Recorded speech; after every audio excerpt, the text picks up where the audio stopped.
You may be a mime.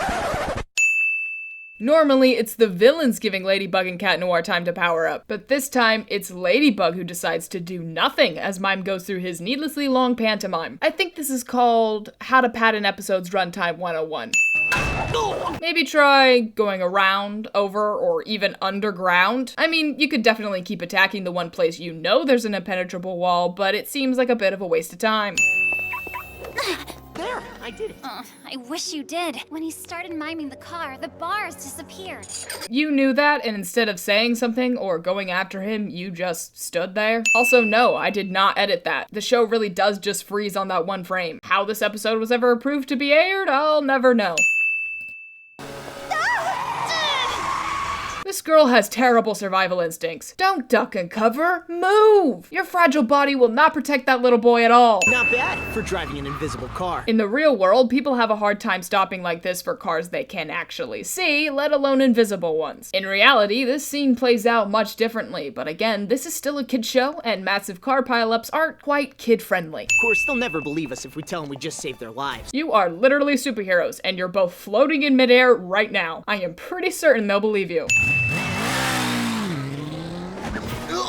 They should have followed the moment Mime began the new pantomime, as was shown earlier. I can understand that keeping details consistent over several seasons is difficult, but forgetting your own rules immediately after introducing them is just pathetic. Also, Mime is clearly pantomiming two things here, the helmet and the motorcycle. Yes, you should definitely wear a helmet when riding a motorcycle, but they are not the same object. I love the blatantly different art style they use whenever they show us the city. It really keeps me immersed. The animators forgot to remove Cat Noir's staff from his back, so now he has two. Maybe he can use them as stilts to move around instead of simply dropping hundreds of feet in a dead freefall as he supposedly does here. These two hair strands must be glued to Ladybug's head to remain unaffected by the wind like this. How does that even work? Cartoon logic, that's how. What the? Who are you? I'm you, but miraculous. Was this sin really just to introduce the new style? Because that's really dumb. Shut up and get out of the way. This is my channel now. Grab her earring! His hat! Grab his hat! Look out! Why do you care so much if he falls off? As long as he's akumatized, he's just as invisible as you are. Stop putting yourself in precarious situations for no reason. All of this happens, and yet this man doesn't think to pull over and run away from the crazy clown. Hear that? That's the sound of a bus full of people's necks breaking from whiplash. Gotta borrow these. A rock, a magnifying glass, some light, and voila! A homemade projector. Sarah wears these glasses constantly, not just when she reads, which implies that she is nearsighted. Most of the time, glasses for nearsightedness are concave lenses, whereas magnifying glasses, which would be used in the making of a homemade projector, are convex lenses. In short, these glasses are not an appropriate substitute for a magnifying glass, and even if they were, they are much too small to create an image this big. Also, from all the guides I read, you need a mirror in order to create a projector, which Ladybug didn't use. Well, that's not strictly true. You can leave out the mirror, but not using one will result in the text being flipped. Does this text look flipped to you? Well, no, but I just thought that I should. Then shut up and let me do my job. Hey, Mime! Nice poster, don't you think? And Mime attacks the Eiffel Tower instead of the projector casting the image. Why, exactly? For the plot, duh. I thought I told you to shut up.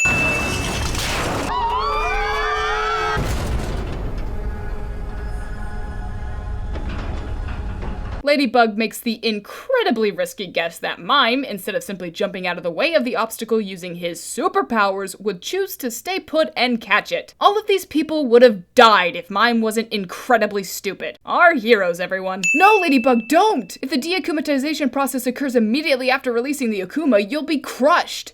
Oh, well, I guess that answers that question. I suppose all the other times it didn't happen this way were just wrong then. This animation error. I'm sorry, too. I was so desperate to perform that I lied to you about where we were meeting up. Don't forgive him. What this man did was wrong and he ought to be punished. Stop teaching children that they can do whatever they want and get away with it. And stop teaching children to be doormats. Photography and videography of the Eiffel Tower at night is illegal as the lights are protected by copyright. How does it feel to be the ones getting claimed, huh?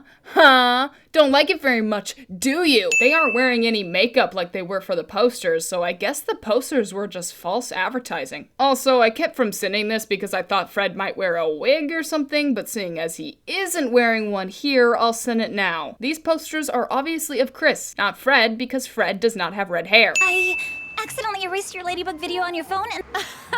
Chillax, lady. Besides, I uploaded the video onto my lady blog before I showed it to you. I'm so lucky to have a friend like you. For someone with this much foresight, Alia still made the dumb decision to let Marinette keep her phone. She almost dropped it off the roof, remember? But how would you remember that? You weren't there. Hey, don't point out plot holes. That's my job. Yeah, well, it used to be my job, and I did it better. You probably don't care about the surprise I planned for you. There's something inside for you. On the stage. Hello. Alia, right? I've got a bit more time now if you want to interview me for your lady blog. And there she goes, further linking Ladybug not only to Alia, but also directly to Marinette. It's honestly a miracle that her identity remained a secret for so long. Yeah, you might even say it's miraculous. This is why no one likes you.